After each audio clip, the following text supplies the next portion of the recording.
Hello, আসসালামু আলাইকুম। আজকে বানাবো মিল্ক পুডিং। তাই প্রথমে আমি 1 কাপ দুধ নিয়ে নিলাম, আর এখন আমি দুধটাকে জাল করে নেব। এটাকে জাল করতে করতে সব কিছু উপকরণ দিয়ে দেব। এটা খেতে খুবই ভালো লাগে। এটা ফ্রিজে সংরক্ষণ করে খেতে আরও বেশি স্বাদ, আর এটা খেলে কলিজা অবশ্যই ঠান্ডা হবে, তবে ঠান্ডা খেলে। যাই হোক, দুধের মধ্যে আমি 1 কাপ চিনিও দিয়ে দিলাম। চিনি দুধ দিয়ে এখন দিয়ে দেবো কনডেন্স মিল্ক। এখন এই কনডেন্স মিল্কটা অবশ্যই দিবেন, তাহলে একটু টেস্ট স্বাদটা অনেকটাই বেড়ে যায়। আর এভাবে আমি বাসাতেই স্বল্প পরিমাণে জিনিস তৈরি করে ফেলি বাচ্চাদের জন্য, যেহেতু আমার ছোট ছোট বাচ্চা আছে, তারা খেতে পছন্দ করে। আর এই তো দিচ্ছি এখন ঠান্ডা পানিতে। এটা কিন্তু অবশ্যই ঠান্ডা পানিতে গুলিয়ে নেবেন। এটা হচ্ছে আগার আগার পাউডার, এটা ঠান্ডা পানিতে গুলিয়ে নিতে হয়। ওর পরে আসলে আমি এটা দুধের মধ্যে ঢেলে দেব, গরম দুধটার মধ্যে। এই যে, আর এখন আমি এটাকে সুন্দর করে ফোটা অবধি একটু নাড়াচাড়া করতে থাকবো। আগার আগার পাউডার দেওয়ার ফলে অবশ্যই তাড়াতাড়ি করে নাড়তে হবে, আর এটা জমে যাবে। ওই জন্যই খুব তাড়াতাড়ি যে বাটিতে আপনি এটাকে সেট করবেন, সেই বাটিতে ঢেলে নেবেন। এভাবে ঢেলে নেওয়ার পরে একটু ঠান্ডা বাতাসে রেখে দিলেই এই দেখবেন এটা সুন্দর সেট হয়ে গেছে। আর একটু পরেই 10 মিনিট ফ্রিজে রেখে দিলে আরও সুন্দর সেট হয়ে যাবে।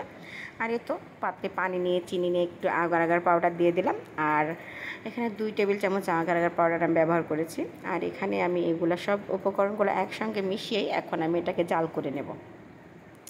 এটা জাল করার সময়তে আমি কিছুটা ফুড কালার দিয়ে দেবো, রেড ফুড কালার। এটা আমি যেহেতু মিল্ক পুডিং বানাচ্ছি, উপর থেকে একটু লাল শেড আসলে একটু ভালো লাগবে, আর ভিতরে সাদা।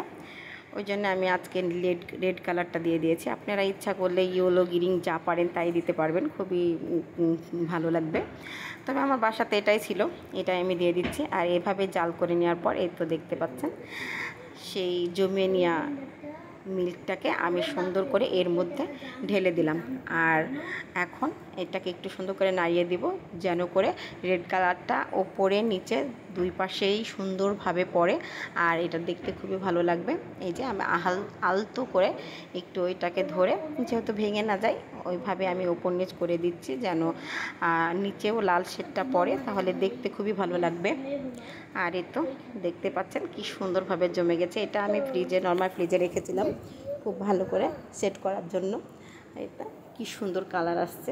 আর এই তো তৈরি হয়ে গেল আমার মিল্ক পুডিং। এত সুন্দরভাবে আমি কখনোই ভাবিনি, খুবই সুন্দর লাগছে।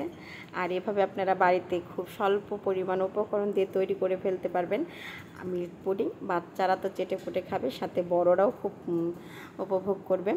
তবে এটা খেতে খুবই ভালো, আর একটা পুষ্টিকর খাবার। সবাই বাসাতে ট্রাই করবেন। আর দেখতে পাচ্ছেন কি সুন্দরভাবে আমি 2টা লেয়ার শেড পড়েছে, এতই দেখতে সুন্দর লাগছে, ভালো লাগছে। এভাবে সবাই বাসাতে ট্রাই করে নেবেন। আর কেমন হয়েছে আমাকে অবশ্যই জানাবেন। আমার রেসিপিগুলো যদি আপনাদের ভালো লাগে, একটু লাইক কমেন্ট শেয়ার করতে ভুলবেন না। আর এভাবে আপনাদের মাঝে যেন আমি নতুন নতুন রেসিপি নিয়ে আসতে পারি, সেটার জন্য দোয়া করবেন। আর আজ এই পর্যন্তই। আল্লাহ হাফেজ। সবাই ভালো থাকবেন, সুস্থ থাকবেন।